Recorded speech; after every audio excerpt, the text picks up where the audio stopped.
The first god died on a Tuesday, not with celestial fire or cosmic thunder, but with the quiet click of a Geiger counter in a basement laboratory in Cairo. Dr. Samira Hassan stared at the mummified finger bone in her containment unit, watching as its atomic structure literally rewrote itself before her eyes. The sample, carbon-dated to over 4,000 years old, had belonged to what ancient Egyptians claimed was the physical form of Thoth, the god of wisdom. And it was, quite literally, transforming from organic matter into something else entirely.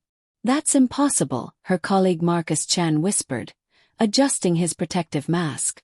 "Organic material doesn't just spontaneously reorganize its molecular structure." But that's exactly what was happening. Through the electron microscope feed, they watched carbon atoms reshape themselves into an unknown crystalline lattice, each cell flickering with tiny pulses of energy that their instruments couldn't properly measure. Unless, Samira said slowly, it was never truly organic to begin with. The bone fragment had been a closely guarded secret, sealed away in a forgotten subchamber of the Temple of Thoth at Hermopolis. For centuries, the priests had passed down warnings about the divine flesh and its keepers. Samira's grandfather had been the last of those keepers, and with his dying breath, he had transferred both the responsibility and a terrible truth to her. The gods were a lie, but not in the way historians thought. The transformation accelerated, spreading across the bone like metallic frost.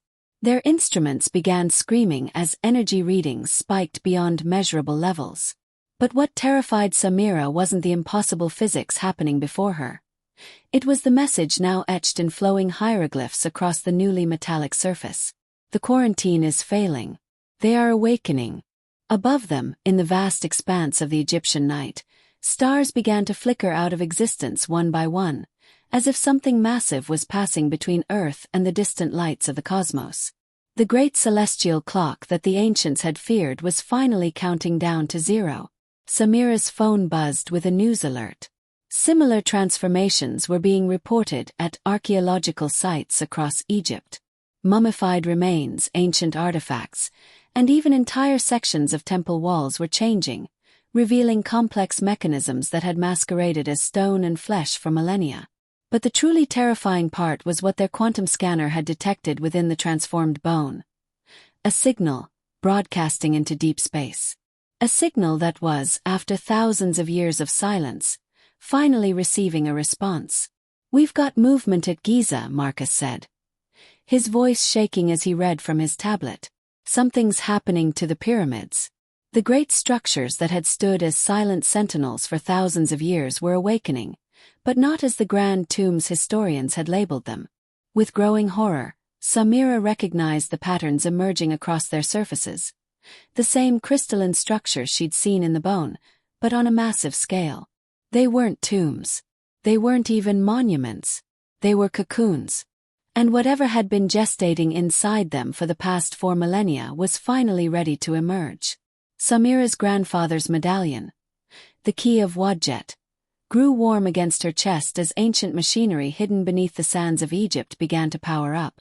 The desert night was soon illuminated by lines of power that modern humans had dismissed as decorative grooves in temple floors, now pulsing with an energy that defied scientific explanation. "Your blood remembers, even if your mind does not," her grandfather had told her. When the gods went to war, they didn't fight with swords and spears, but with the fundamental forces of creation itself. And when they could not destroy each other, they did something far more terrible.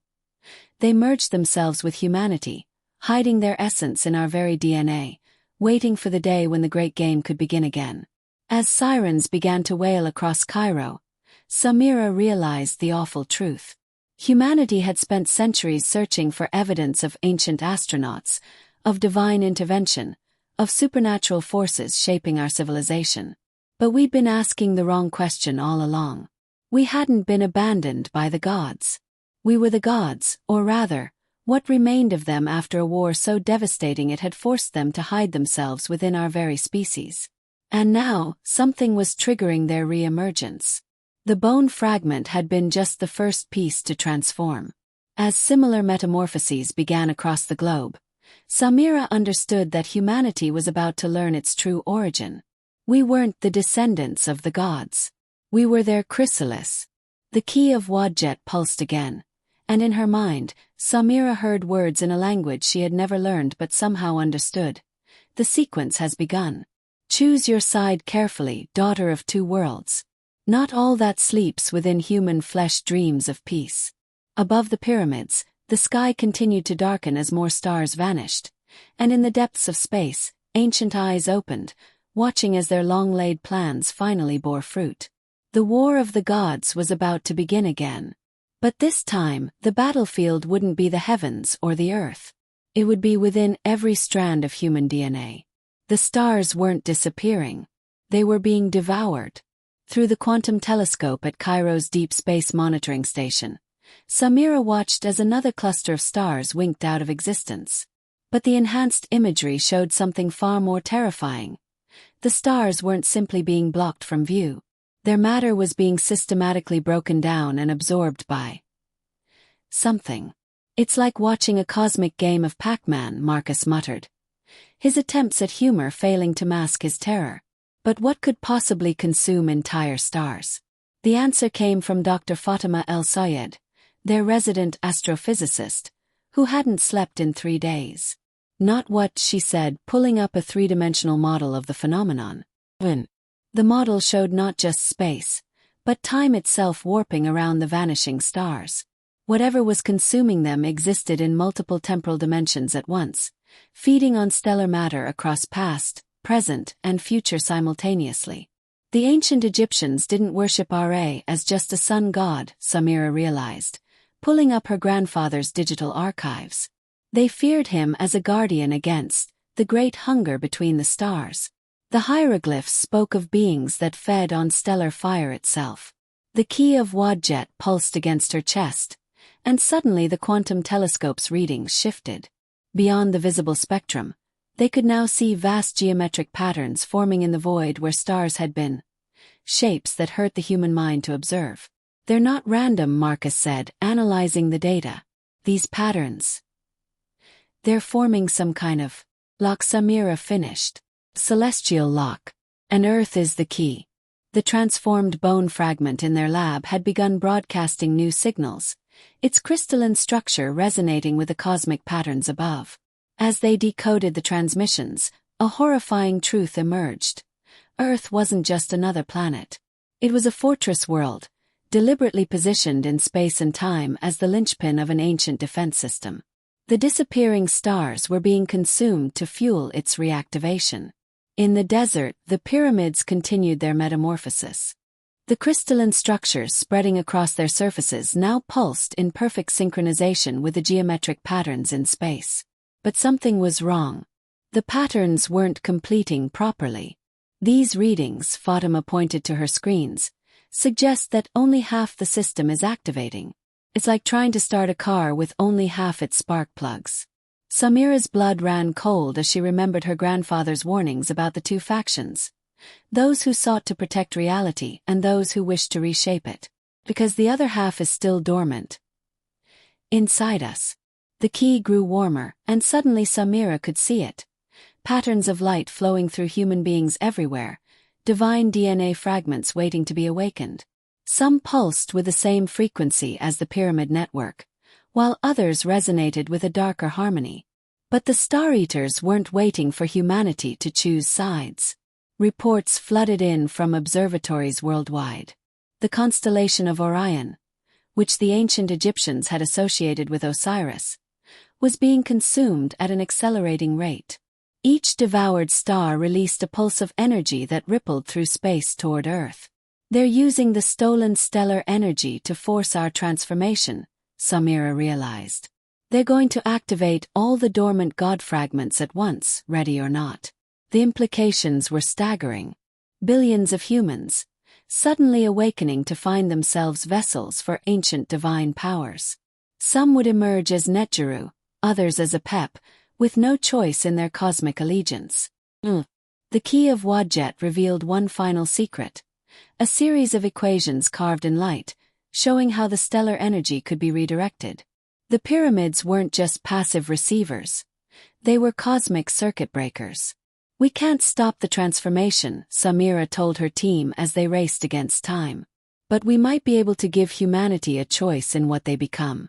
Above them, Orion's belt flickered one last time before vanishing completely.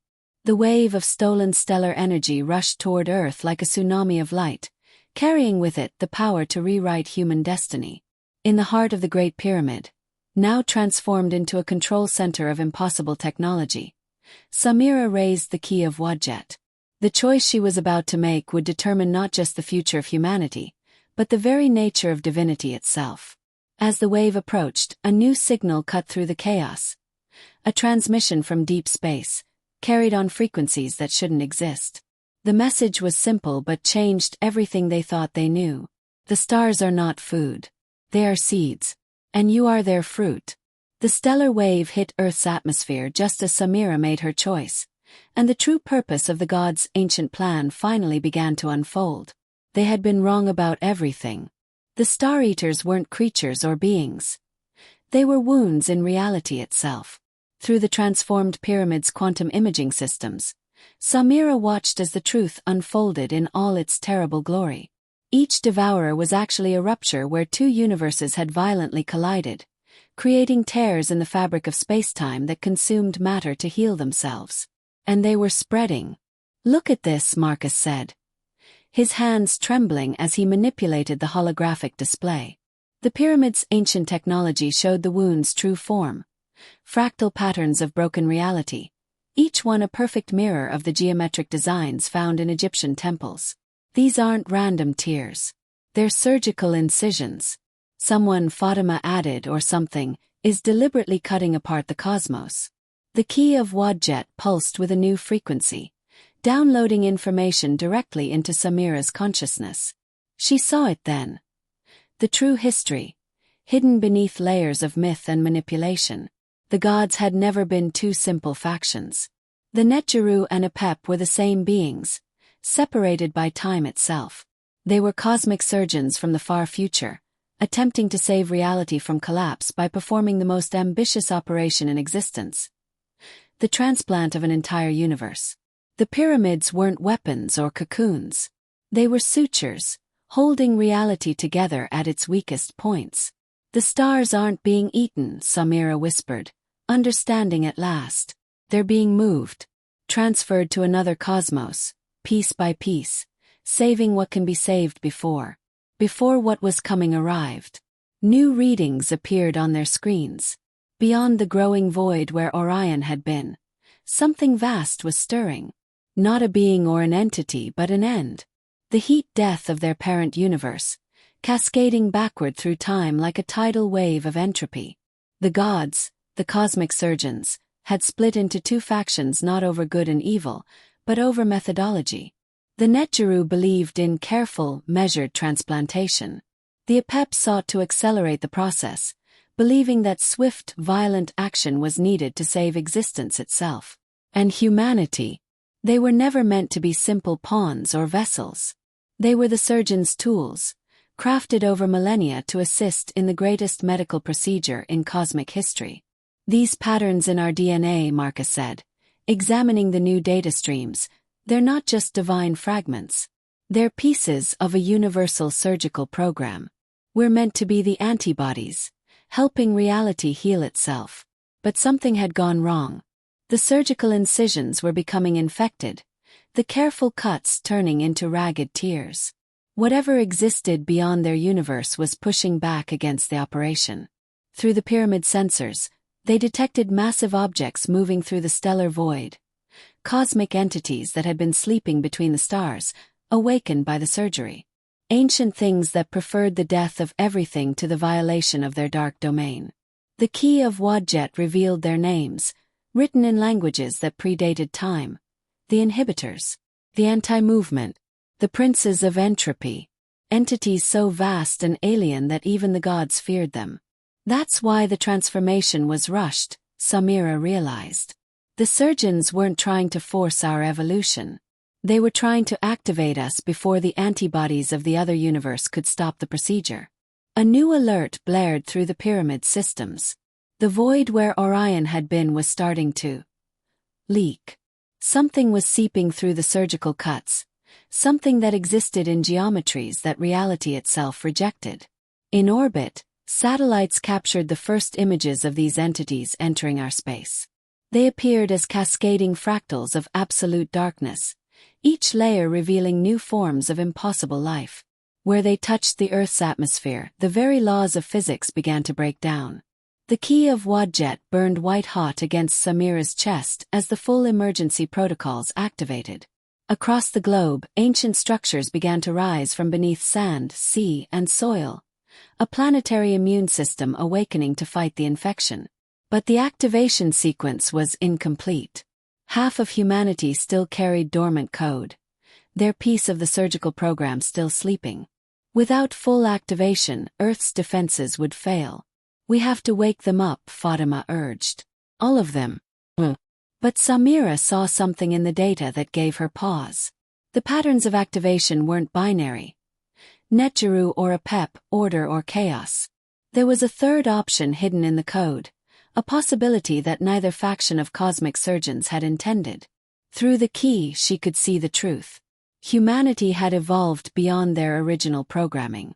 They weren't just cosmic antibodies anymore. They had become something new. Something that could potentially rewrite the procedure itself. As the void entities descended toward Earth, Samira made a decision that would alter the course of 3 universes. She began to modify the activation sequence, changing humanity's role in the cosmic surgery. If reality itself was being transplanted, perhaps it was time for the tools to have a say in the operation. Above them, the sky turned inside out as the battle for existence itself began. The code was beautiful in its complexity. Through the quantum interfaces of the transformed pyramid, Samira watched as strands of divine programming intertwined with human DNA, creating patterns that defied both biology and physics. But there, in the spaces between the patterns, she saw something the cosmic surgeons had missed.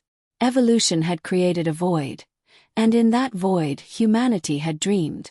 "It's like watching a child learn to rewrite its own genetic code," Marcus breathed, as they analyzed the pattern mutations.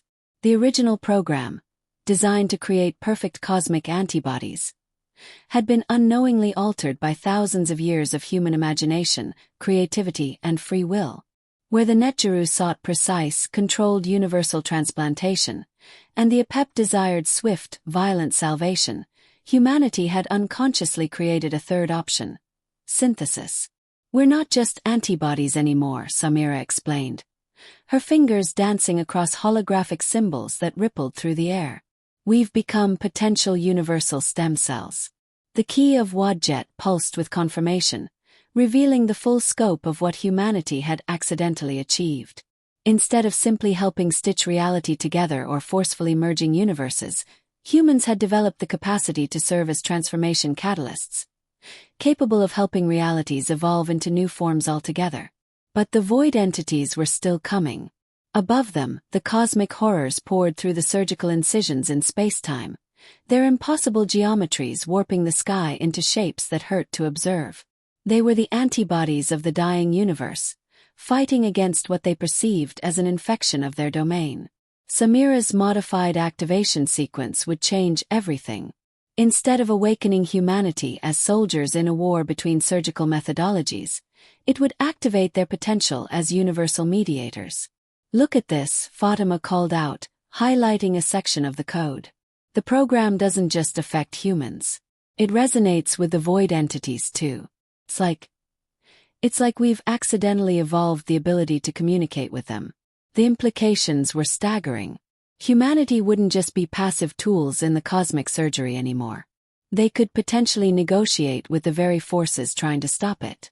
Through the pyramid sensors, they watched as the first void entities made contact with Earth's atmosphere. Where the two met, reality itself began to have a conversation. Physical laws from 2 universes intermingled, creating new forms of existence that had never been possible before. "They're not trying to destroy us," Samira realized, reading the patterns. "They're trying to preserve their own existence. Their universe isn't just dying, it's scared." The key grew warmer as Samira initiated the modified sequence. Across the globe, dormant human DNA began to change, But not in the way the cosmic surgeons had intended. Instead of becoming soldiers or guardians, people began to develop something far more powerful: understanding. Through their newly awakened awareness, humans could perceive both universes simultaneously. They could feel the fear of the void entities, the desperate determination of the cosmic surgeons, and the pain of reality itself trying to heal. But there was something else, hidden in the deepest layers of the code. A message, written not by gods or cosmic horrors, but by humanity's own collective unconscious over millennia of evolution. Between death and salvation lies transformation. The void entities paused their descent, sensing the change. Through the pyramid's communication arrays, they began transmitting patterns that weren't attacks, but questions. Why must their universe die for another to live? Why couldn't both find a way to exist? And humanity, newly awakened to their true potential, began to answer. Samira watched in awe as people across the world instinctively started using their new abilities, not to fight or defend, but to create. The physical laws of both universes were being woven together into new forms, guided by human imagination and creativity. Where the cosmic surgeons saw only transplantation, humanity saw the potential for metamorphosis. Through the key of Wadjet, Samira initiated the final stage of her modified sequence. The pyramids, rather than serving as sutures or weapons, began to function as transformation engines. They created spaces where both realities could safely overlap and evolve together. But the process had awakened something else. A consciousness that dwelled in the space between universes. As reality itself began to transform, this entity stirred, and its attention turned toward Earth. The cosmic surgeons had been right about one thing: an end was coming. But perhaps, with humanity's accidental evolution into universal catalysts, it wouldn't be the end they had feared. As the void entities began to harmonize with human consciousness, and the boundaries between universes started to blur and transform, Samira realized that the true war wasn't between gods or realities. It was between acceptance of death and the courage to imagine something entirely new. And imagination, she discovered, was the most powerful force in any universe. Transformation began with a child in Mumbai. 6-year-old Priya Patel didn't understand the physics of universal transplantation or the mathematics of cosmic surgery. But when she saw the fear radiating from the void entities twisting above her city, she did what children do best. She imagined something better. Through the pyramid network sensors, Samira watched in awe as Priya's newly awakened DNA responded to her imagination.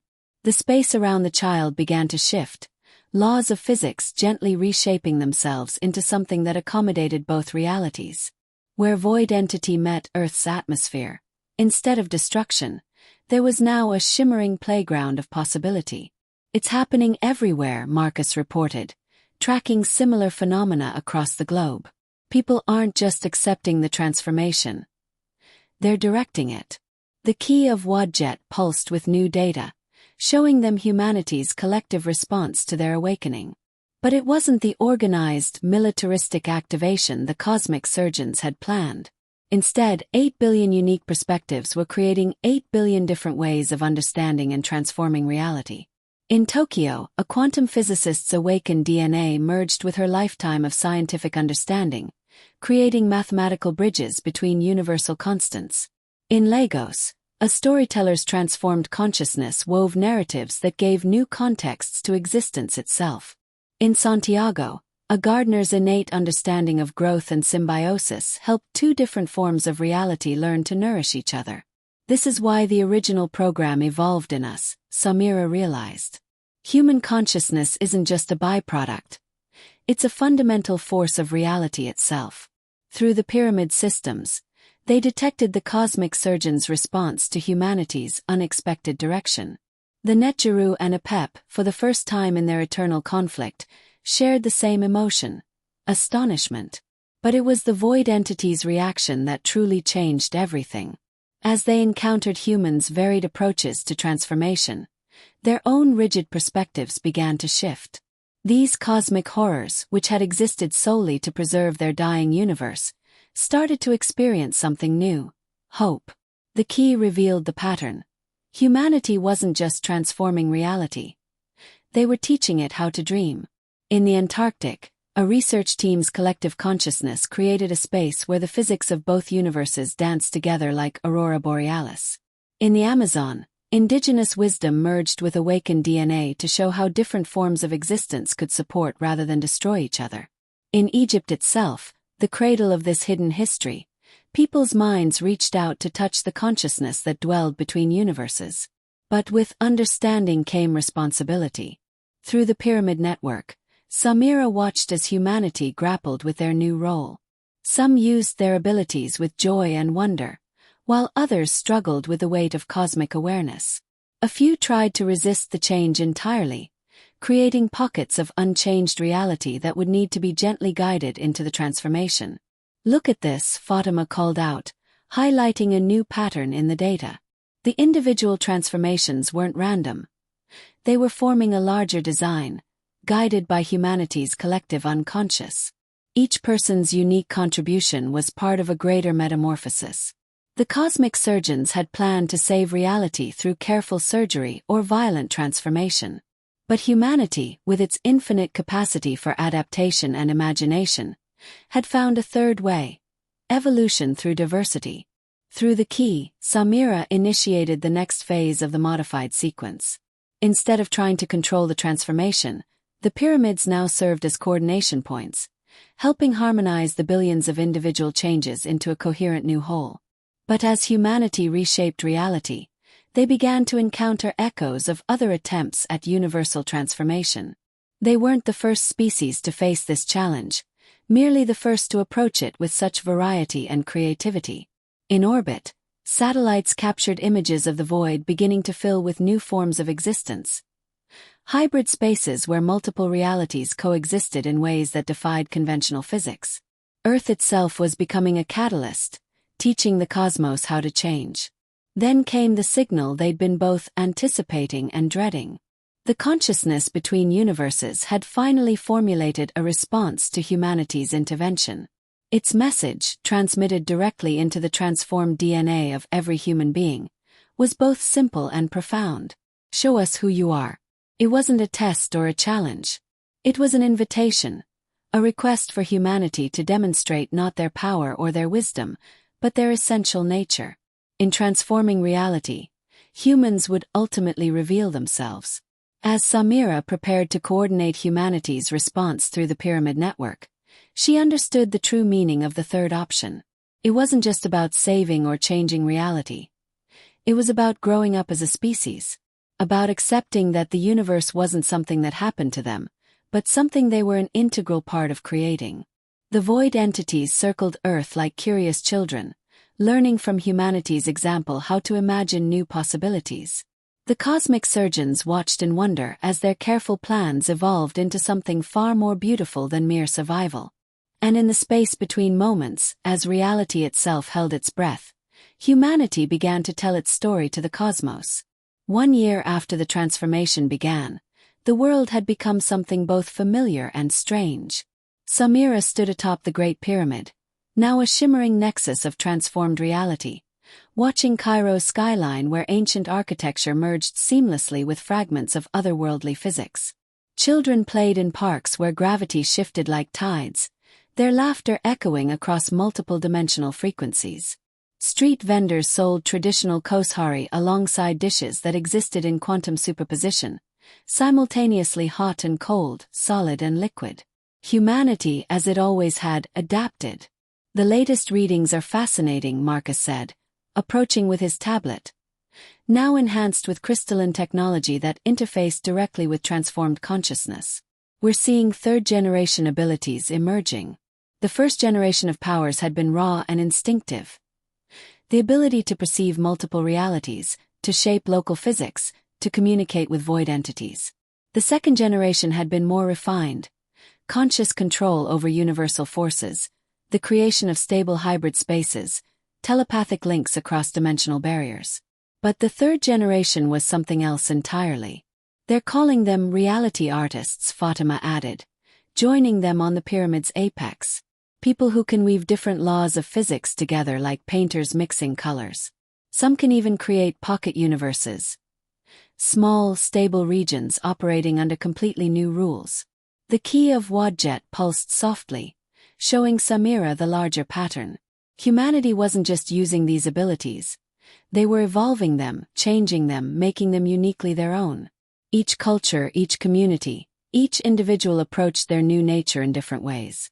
In Japan, ancient concepts of wa and harmony led to the development of reality gardens. Spaces where multiple universal laws grew together like carefully tended bonsai.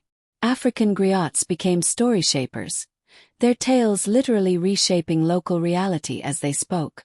Indigenous peoples across the world, with their deep understanding of interconnectedness, became masters at weaving different forms of existence together. But it wasn't all wonder and progress. The transformation had brought challenges too. New forms of conflict arose as people disagreed over how reality should be reshaped. Some sought to monopolize the ability to create pocket universes. Others feared the continuing evolution of these powers.